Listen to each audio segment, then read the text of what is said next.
Oi, pessoal, sejam muito bem-vindos ao nosso novo episódio do LazoCast. Eu sou o Luan, um dos hosts de vocês, e hoje eu tô aqui, para apresentar junto com o Luiz um novo quadro no LazoCast, que é o Revisa no Cast. Durante esses próximos episódios, no qual o Revisa no Cast for o tema, a gente vai descobrir assuntos dos vestibulares mais comuns, tanto no Amazonas quanto no Brasil, que podem ser explicados assim de uma maneira simples, de uma maneira fluida numa conversa. Então, hoje eu tô aqui, como eu já falei, com o professor Luiz, e ele vai se apresentar agora para vocês. Oi, pessoal. Bom dia, boa tarde, boa noite para quem está assistindo / ouvindo a gente. O meu nome é Luiz Felipe, tá? Eu sou professor de Física da Lazedu, sou responsável por produzir os conteúdos escritos, as listas de exercícios de vocês, as aulas gravadas. Estou aqui, obrigado, Luan, pelo convite de gravar esse podcast com vocês, tá legal? Então, vocês vão me ver bastante aí nos conteúdos de Física da Lazo. A gente vai bater um papo bem legal hoje sobre o que, hein, Luan? Conte aí pra gente. Então, esse é o grande mistério, né? O que a gente vai falar no episódio de hoje? Para esse primeiro episódio do nosso quadro, o Lazo no Cast, a gente vai falar um pouco sobre magnetismo, né? Então, o que vai ser o magnetismo? Quais vão ser os principais tópicos? O que vai aparecer de magnetismo no vestibular? E, depois dessa conversa, a gente vai poder conseguir, talvez acertar aquela questão, conseguir aquele ponto dentro da tua prova. Então vamos começar, né? Luiz, fala aí pra gente o que é magnetismo. Então tá, gente, eu vou conversar aqui com vocês. E quando a gente fala de magnetismo, um passo muito interessante pra gente é definir o que é campo. Não, a principal ideia de quando a gente fala de magnetismo é que quando a gente tem um ímã ou um condutor que por ele passa uma corrente, a gente tem a presença de um campo magnético, né? Quanto é que um dos primeiros assuntos que vocês veem quando vocês vão estudar magnetismo é a ideia do campo magnético. Então, um primeiro passo que é muito importante é definir o que é campo, né? E aí você pensa o seguinte, eu tenho ali um ímã, a gente vai pensar no ímã inicialmente, tá? Que está numa região do espaço, seja o vácuo, o ar, uma câmara de gás pode ser. Na prática, a gente sabe que o meio é o ar, né? Mas em questões de vestibular, ou quando vocês estão estudando na escola, Física 3 mesmo, o meio é o vácuo, né? Então aqui a gente vai lidar com o vácuo inicialmente. Eu tenho um ímã que está ali presente naquela região. Esse ímã, ele tem o poder de alterar o meio onde ele se encontra, tá? Esse meio, ele vai ser alterado e ali surge a presença de um campo, né? Esse campo, ele é dito magnético porque o elemento que gerou esse campo é um ímã, né? Se a gente pensar num condutor, que eu vou contar com mais detalhes daqui a pouco, um condutor que por ele passa uma corrente. Ali eu tenho a presença de um campo, mas beleza. Eu tenho ali um ímã, como é que eu sei que ele tem um campo? Porque afinal é um campo de força invisível, a gente não vê assim olho nu, que nem, sei lá, a luz a gente consegue enxergar, mas um campo não, a gente não consegue ver. É mais ou menos a ideia de campo elétrico que a gente vê lá no início da Física 3, né? É bem análogo aqui quando a gente fala de magnetismo e a gente tem a presença de um campo magnético. A gente sabe que existe um campo magnético ali naquela região quando a gente coloca alguma coisa para provar que aquele campo está ali. Lá no caso do campo elétrico, a gente colocava o que a gente chamava de ponta de prova, ou carga de prova. A gente tinha uma carga que gerava um campo elétrico, né? Tinha uma carga ali que alterava o meio onde aquela própria carga estava, e ali a gente tinha um campo elétrico. Aqui eu tenho um ímã. Esse ímã vai alterar o meio onde ele está, a região próxima ali dele, e para provar que aquele meio foi alterado, alguma coisa mudou ali naquele meio, eu coloco ali uma ponta de prova, e a nossa ponta de prova aqui pode ser uma bússola, por exemplo. Eu vou colocar uma bússola ali naquela região, aquela bússola, obviamente, ela é um ímã também, vai mudar de direção devido a esse campo, e aí está provado visualmente que tem um campo magnético ali. Eu sei, inicialmente, que aquela bússola ela só consegue ser influenciada por campos magnéticos, né? Então, se eu coloco uma bússola ali, obviamente, sem tocar nos ponteiros nem nada, né? Ali, numa região bem próxima desse ímã, essa bússola vai mudar de direção, e aí, portanto, eu já sei que ali se encontra um campo magnético. Então, é mais ou menos assim a ideia. como é que era lá no campo elétrico? Eu tinha uma carga que gerava um campo elétrico em volta, e se eu coloco uma partícula menor, que eu chamo de ponta de prova, justamente porque ela está ali para provar que aquele campo existe, eu coloco próximo daquela região uma partícula menor que seja, que está ali para provar que aquele campo existe. Essa partícula ela vai sofrer uma força. Ela vai sofrer uma força. Como essa força é devida à interação entre duas cargas elétricas, a gente diz que essa força é elétrica e ali está presente um campo elétrico. Então, o análogo disso, aqui no magnetismo, é que a gente tem um ímã, um condutor, que eu vou contar já para vocês, né? Que tem uma região que foi alterada, e se eu coloco uma bússola ali, aquela bússola vai entregar para a gente, aqui tem um campo magnético, sabe? Então, é ela que conta para a gente como é que é isso aí. Então, essa definição de campo magnético é muito importante para a gente começar a investigar como é que é essa história de magnetismo, quais são as consequências, o que eu preciso saber para entender um pouquinho mais a fundo um assunto que vem logo depois do magnetismo, que é a força magnética. Não é? Então, são vários problemas que a gente tem aí de consequência para trazer de dor de cabeça para a gente. Tá? Então, uma coisa muito importante do comportamento de um campo magnético é se você tem um ímã, a gente já sabe que o ímã ele tem polo norte, nível, corta essa parte. A gente já sabe que um ímã ele tem um polo norte e um polo sul. Pela lei da inseparabilidade desses polos, se você corta esse ímã bem no meio, você não tem só um polo norte, só um polo sul. Isso é impossível. O que vai acontecer é que o pedaço da esquerda vai ter um polo norte e um polo sul, e um pedaço da direita vai ter outro polo norte e outro polo sul. Então, você criou aí dois ímãs, né? As questões de vestibular, especialmente da UEA, elas gostam de cobrar isso, né? Se eu tenho um ímã ali com polo norte e polo sul e eu quebro bem no meio, eu vou ter só um polo norte e só um polo sul? Não, tá? Eu tenho um novo ímã com polo norte e polo sul e um outro ímã com polo norte e polo sul, tá? É o que a gente chama de dipolo magnético na física, né? Porque eu tenho dois polos ali, dipolo, né? Dois polos. Então, o que existe lá na eletrostática é um monopolo magnético, porque só com uma carga eu consigo gerar um campo magnético. E aqui no magnetismo não, eu preciso desses dois polos para gerar esse campo magnético.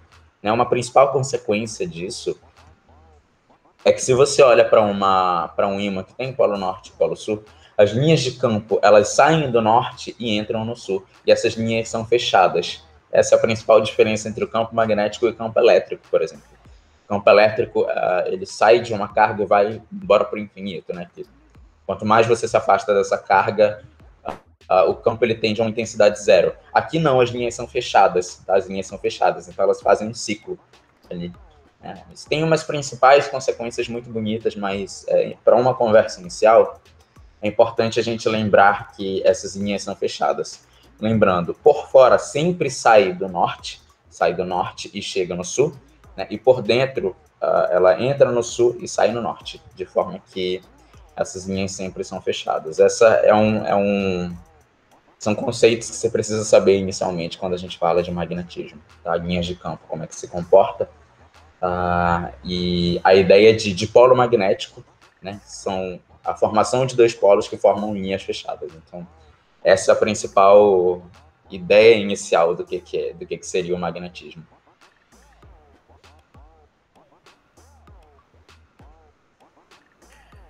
Cara, muito legal a gente entender, né, do que se trata o magnetismo, do que ele é, do que ele é formado. Porque grande parte das questões que caem nos vestibulares são questões teóricas, né, questões de conceitos, que a gente vai precisar entender do que essas questões se tratam para a gente poder, de fato, né, responder a questão e talvez acertá-la. Agora que a gente já entendeu, né, o que é essa definição de campo, fala pra gente, Luiz, do que se trata um campo magnético no ímã? Certo. Na realidade, quando a gente pode ter um ímã de vários formatos, tudo bem, mas o que mais, além de ser mais comum, por exemplo, aquele ímã que as donas de casa, as pessoas que têm geladeira gostam de colocar ali, é um paralelepípedo, né? A gente conhece como paralelepípedo ou paralelogramo, que é aquela forma bem retangular, básica mesmo, conceitualmente formada de um polo norte e um polo sul, Esses dois polos juntos, eles são a formação do que a gente conhece na física como dipolo magnético, né? Ao contrário do que a gente estuda lá na eletrostática. Se você tem uma única carga, só uma carga, tá? Positiva, negativa que seja. O campo, dependendo do sinal dessa carga, ele pode sair ou pode entrar, né? Se for um campo, uma carga negativa, o campo entra nessa carga. Se for uma carga positiva, o campo sai. Né? Então, eu posso ter linhas que têm uma origem, mas não têm um final.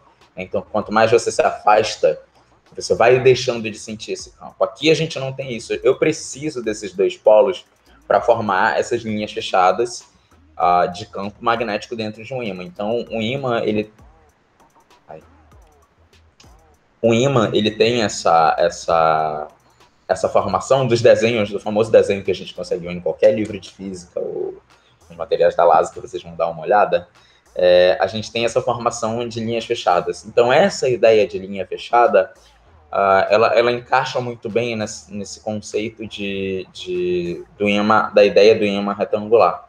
Né? Então, se você olha para um ímã retangular, você vai ver que as linhas elas saem no norte e entram no sul, e por dentro elas entram pelo sul e saem no norte, né? De forma que, se você olha por fora e por dentro, você não tem uma saída. Né? É impossível você sair de um campo magnético sem cruzar uma linha.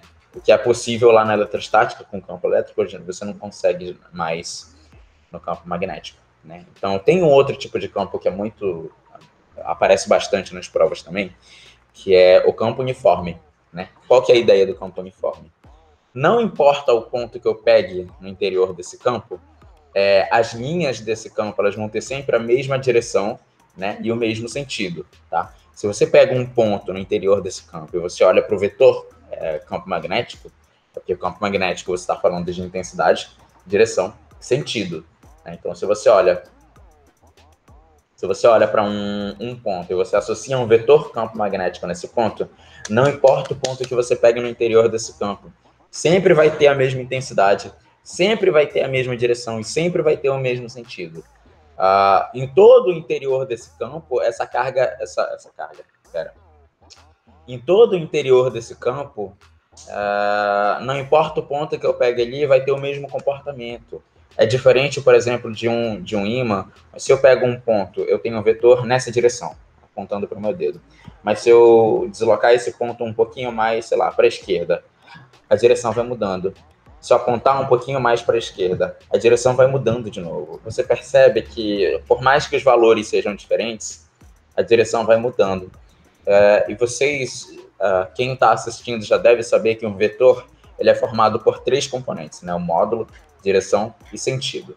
Né? Então, se eu altero só um deles, eu estou alterando o vetor inteiro. Isso não acontece no campo uniforme. Ele é uniforme justamente por esse comportamento bonitinho que ele tem. Qual que é o formato mais comum de um campo uniforme? É aquele em formato de sapato de cavalo, sabe? De ferradura, onde a gente tem o formato de U. No interior desse formato de U, mais ou menos assim, as linhas sempre saem do norte e chegam no sul. Então, não importa o lugar que você esteja no interior desse campo, sempre vai estar apontado para o mesmo sentido, a direção vai ser a mesma, a intensidade é a mesma. Então, quando isso acontece, você tem aí a presença de um campo uniforme. Então, são formas diferentes da gente visualizar o campo dentro de um ímã. Sim? Entendi. Agora, Luiz, fala pra gente como é que funciona esse campo, né, nas correntes elétricas, que é uma das principais relações junto com o campo magnético. O que acontece? Na verdade, durante muito tempo, a eletricidade e o magnetismo foram ciências que andaram em paralelo, como se elas não tivessem nada a ver. Você entende, Luan? Você imagina assim, a eletricidade... o meu objetivo aqui na eletricidade é estudar o comportamento do elétron, seja o comportamento elétrico do elétron ali em repouso, que é o que a gente chama de eletrostática, ou o elétron em movimento, que é o que a gente conhece como eletrodinâmica. E quando eu estou falando de eletrodinâmica, eu estou falando de elétron em movimento, então estou falando de corrente elétrica. Né? E o magnetismo busca estudar essa parte do campo magnético, dos ímãs. Então, inicialmente, antes de 1820, para ser mais precisos, eram ciências que andaram paralelas, separadas, como se não tivessem nada a ver. Um moço chamado Hans Ørsted, um engenheiro militar dos Estados Unidos, e ao longo conforme ele foi ficando mais velho, ele dedicou a vida dele à pesquisa científica, então ele acabou se mudando para a Europa, para a Inglaterra. Então, lá em 1820, ele mudou tudo isso. Ele estava ali sentado na mesa dele, ele estava sentado ali na mesa dele. Curiosamente, ele tinha ali uma bússola perto de um circuito que ele estava mexendo, um circuito inicialmente aberto. Para quem não sabe, quando eu estou falando de um circuito aberto, é um circuito que não passa a corrente ali, então é um circuito que não está funcionando inicialmente. Então ele estava ali com o circuito dele aberto, mexendo. Tinha uma bússola muito próximo desse circuito, e quando ele fechou esse circuito, ele permitiu que a corrente passasse ali. Quando ele fechou esse circuito e a corrente começou a transitar naquele circuito, ele percebeu que aquela bússola que estava ali próximo mudou de direção. Mudou de direção. E aí ele viu, opa, tem alguma coisa acontecendo aqui, né? Tem alguma coisa acontecendo aqui. Então ele abriu o circuito de novo e aquela bússola mudou para o sentido que ela estava inicialmente. E aí quando ele fechou o circuito, a bússola ela mudou de direção de novo. E aí qual que é a sacada que ele teve? Cara, ele já sabia, e isso já era old para todo mundo da época, que bússolas só podiam ser influenciadas por campos magnéticos, né? Então, se uma corrente elétrica percorre um condutor, e esse condutor está próximo de uma bússola, passa a corrente naquele condutor, e a bússola muda de direção, então qual que foi a sacada que ele teve? Cara, corrente elétrica gera campo magnético, é a única explicação. Se eu fecho o meu circuito e aquela bússola muda de direção, corrente elétrica gera campo magnético. Então foi a partir daí que ele uniu essas duas ciências e viu que elas tinham a ver, porque a corrente elétrica, uma consequência muito importante dessa corrente elétrica é gerar um campo magnético, né? Gerar campo magnético. Então, a partir daí, ele percebeu que já que a consequência do campo... Não. Ele percebeu que já que a corrente elétrica gera campo magnético, a eletricidade e o magnetismo são ciências que têm alguma coisa a ver no primeiro contato dele desse circuito com a bússola. Então, a partir daí, em 1820 em diante, surgiu o que a gente conhece hoje como eletromagnetismo, né? A eletricidade como consequência que traz uma consequência que é o magnetismo. Então, se você junta e une essas duas ciências, que é mais comum hoje em dia, e que é o auge da física 3 aí no ensino médio, é o eletromagnetismo. Então, o campo magnético gerado por correntes elétricas, né? Então foi assim que surgiram os primeiros estudos de como que é um campo magnético. São vários comportamentos, né? Como que é o campo magnético gerado por uma corrente elétrica. É basicamente isso. Surgiu por causa dele, Hans Ørsted, lá em 1820. Foi isso. Luiz, a gente está vendo até agora, né, um conceito assim muito teórico de todo o campo magnético e toda essa relação do magnetismo. Mas tem alguma lei, tem alguma fórmula que rege matematicamente todo esse assunto? Tem. Essa é uma boa pergunta, porque o Ørsted, ele fez essa descoberta... O Ørsted, ele fez essa descoberta que foi muito importante, mudou a história da ciência, tá? Imagina você pegar duas ciências que andavam em paralelo ali, você, através de um único experimento, por acaso ali, descobriu, e da eletricidade, do magnetismo, você conseguiu a concepção do eletromagnetismo. Tudo bem. Mas ele ainda não tinha descoberto, ele nem se interessou em estudar, em quantificar essa ideia, porque dependendo, a corrente elétrica ela tem uma intensidade, tudo bem, até aí tranquilo. Mas como é a disposição desse fio? Qual que é a intensidade da corrente para fazer a intensidade de tal campo acontecer, né? Ele não se interessou por isso. Ele descobriu que corrente elétrica gera campo magnético, tudo bem, mas parou por aí, tá? Quem quiser que continue esse trabalho aí, porque eu vou ficar por aqui mesmo. E aí o que acontece? O trabalho dele ele foi muito repercutido. O que acontece? O trabalho dele ganhou muita repercussão naquela época e dois cientistas olharam para o trabalho dele e viram um futuro ali, né? Um cientista foi um moço chamado Biot, né? Biot, o sobrenome, e outro chamado Savart, né? Eles olharam para o trabalho do Ørsted lá de 1820 e pensaram, bom, A gente pode dar... Isso aqui tudo bem, é uma informação muito valiosa, mas ainda está muito pobre. Eu posso tirar números daqui, afinal, é isso que a física faz. Eu costumo dizer para os meus alunos que a física nada mais é do que um olhar da natureza usando números, né? Então, nesse caso, eles olharam para essa situação do Ørsted e viram, bom, a partir daqui eu posso quantificar, né? Então, como é que é olhar para os números a partir do que ele descobriu naquela época, em 1820, né?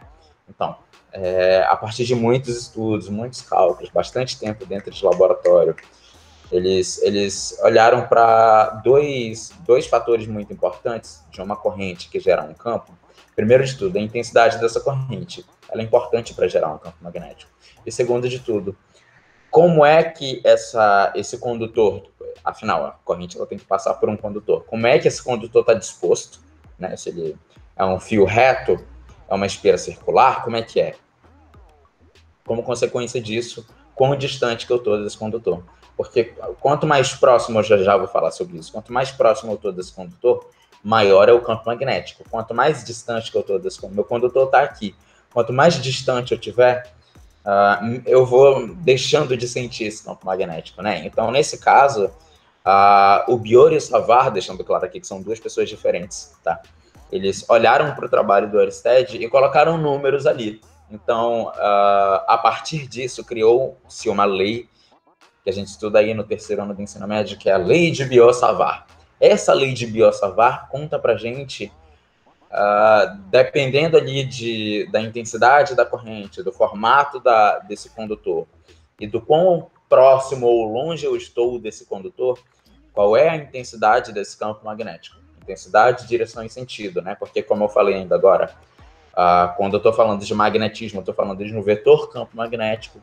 Um vetor ele é dado por módulo, direção e sentido, né? Três características aí de um vetor. Então, a gente consegue muito bem definir. Conhecendo esses três, eu consigo definir o vetor campo magnético, né? Então, essa lei ela é muito importante para a gente calcular a intensidade, a direção e o sentido desse vetor campo magnético. É uma coisa muito importante aqui. O que foi que eles perceberam que a gente... é muito importante que a gente dê uma olhada, né? Primeiro estudo. Quanto maior a corrente elétrica, maior o campo magnético. Isso parece lógico agora, mas foi uma batalha até eles conseguirem chegar nessa conclusão. E faz sentido pra gente, não faz, Luan? Não faz sentido? Quanto mais intensa for a corrente, mais campo eu vou ter ali, mais linhas de campo vão estar presentes ali naquele meio. Quanto menos corrente, quanto menor a intensidade da corrente, menos campo magnético eu vou ter ali, né? Então, isso foi um fator muito importante. Outra coisa, falando de números mesmo, imagina que, sei lá, esse meu braço aqui, vamos fingir que é um condutor, tá? Quem estiver assistindo a gente, meu braço é um condutor. Quanto mais próximo eu estou desse condutor, mais intensidade esse campo tem. Eu consigo, se eu for uma bússola, eu consigo sentir muito forte esse campo magnético. E conforme eu for me afastando, esse campo vai perdendo intensidade. Faz sentido isso? Faz sentido. Quanto mais longe eu estiver, eu vou deixando de sentir esse campo. Quanto mais longe eu estiver, eu quase não consigo, ter um campo magnético ali, só se eu for chegando muito perto desse condutor. Então, ganhando um vigor matemático mais forte, o que eu quero dizer com isso? Deu para ouvir isso, né? Continua, vai ganhando. Então, ganhando um vigor matemático mais forte, o que a gente coloca em termos de números aí? Intensidade de corrente, a distância do ponto que eu estou analisando até esse condutor e a disposição desse meu condutor, tá? Então, relações de proporcionalidade aqui. A intensidade do campo magnético é diretamente proporcional à intensidade da corrente, ou seja, quanto maior a corrente, maior é o campo magnético, tudo bem. E a intensidade da corrente, a gente diz que é inversamente proporcional não à distância, tá? Não à distância, mas ao quadrado da distância. Essa é uma lei, é uma característica muito importante da lei de Biot-Savart, porque eles chegaram nessa conclusão. Quanto mais eu me afasto desse condutor, tem uma distância D, eu aumento essa distância, o campo magnético, a intensidade do campo magnético, ele não cai só com a distância, ele cai com o quadrado da distância. Tá? Então, esse é um fator muito importante para a gente. Então, a gente diz matematicamente que a intensidade do campo magnético é inversamente proporcional ao quadrado da distância entre o ponto que eu estou analisando e esse meu condutor. Né? Então, são rigores matemáticos que, depois de muita luta, muita batalha, eles conseguiram chegar. Então, foi uma quantificação, eles botaram números no trabalho do Ørsted e eles chegaram a essas duas conclusões muito importantes. Quanto maior a corrente, maior a intensidade do campo magnético, e quanto maior a distância, menor a intensidade do campo magnético. E lembrando que essa relação de inversamente proporcional da distância não é simplesmente com a distância, mas é com o quadrado da distância. Tá? Então, em essência, é isso que essa lei de Biot-Savart diz para a gente. Você perguntou se existe uma lei que conta matematicamente para a gente como é que é isso. A lei de Biot-Savart. Tá? Foram dois cientistas que olharam para o trabalho do Ørsted e viram o futuro ali, colocaram números na teoria dele, e aí surgiu essa lei que a gente conhece hoje, que conta para a gente, quanto mais corrente, mais campo. Quanto mais distante eu estou, menos campo. Então, é assim que é matematicamente o experimento do Ørsted, que é o que a gente chama hoje como lei de Biot-Savart. Sim. Para a gente fechar, Luiz, vamos entender, né, qual é essa relação do campo na Terra, porque a gente tem esse conceito. Então, como é que esse magnetismo se aplica para a gente nesse campo da Terra? É curioso a gente falar sobre o campo da Terra, porque eu disse para vocês ainda agora...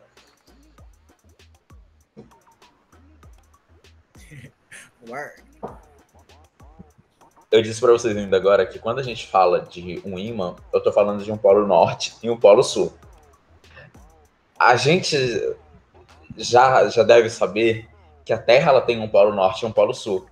Inicialmente, a galera pode se associar que o polo norte geográfico da Terra é o polo norte magnético da Terra. Né? Porque, para quem não sabe, a Terra é um grande ímã.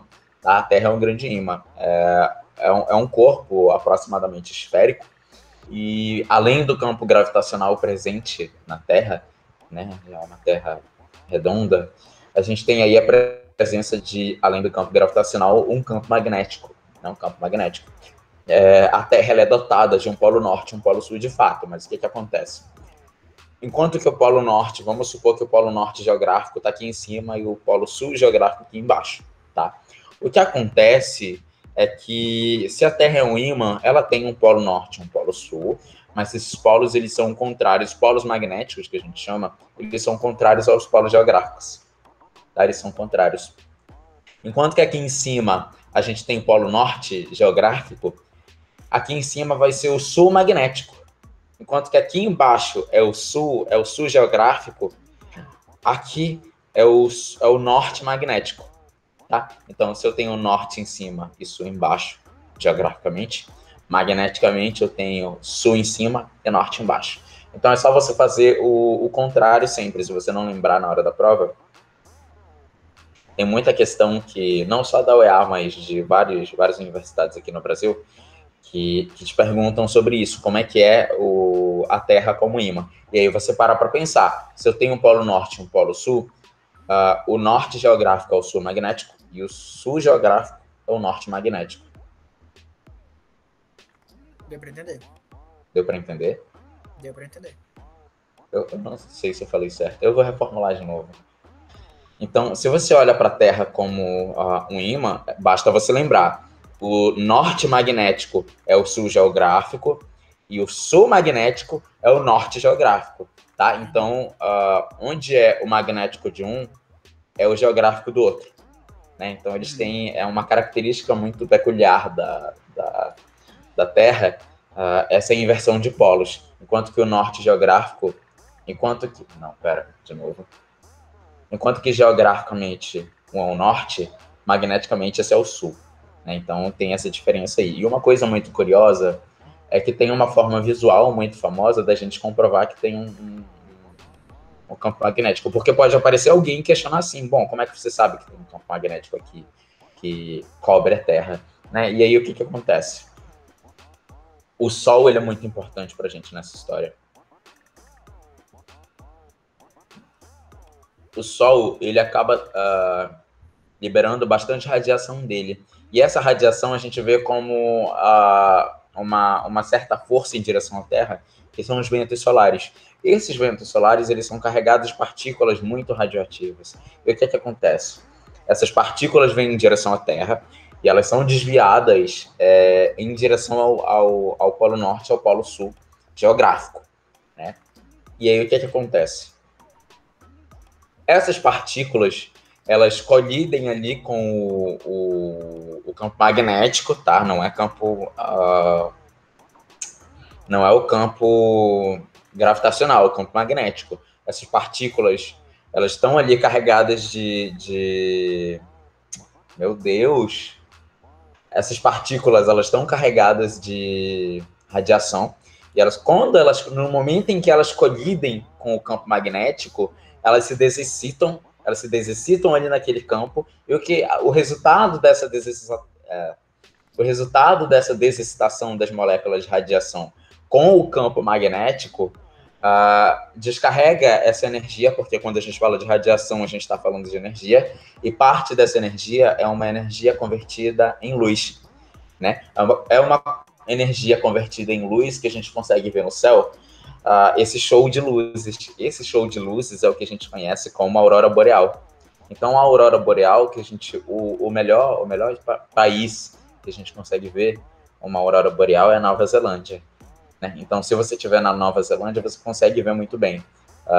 Tudo bem, você está ali no meio do Polo Norte e do Polo Sul geográfico, mas ninguém vai ficar parado ali no meio do frio, temperatura absurda, olhando só para olhar para a aurora boreal. Então, por isso que a gente disse que tem doido para tudo, mas pessoas normais que não gostam assim de uma aventura, sim, a Nova Zelândia é o ideal ali. Se você olha, aquela luz da aurora boreal nada mais são do que partículas carregadas de radiação que se descarregam em contato com o campo magnético. E aí eu já vi questão de vestibular que pergunta bem assim: é possível que a gente veja auroras boreais presentes em outros planetas, como por exemplo Marte? A gente consegue ver uma aurora boreal ali. Se a gente consegue ver uma aurora boreal em outro planeta, qual é a nossa primeira conclusão que a gente tem que ter em mente? Ali naquele planeta, a gente tem a presença de um campo magnético, né? Então, no caso da Terra, a Terra ela é um grande ímã. E quem é que comprova isso para a gente? A Terra ela é coberta ali de linhas de força magnética. E esse campo magnético ele se mostra para a gente através das partículas carregadas de radiação que vem do Sol, se descarregam em contato com esse campo magnético.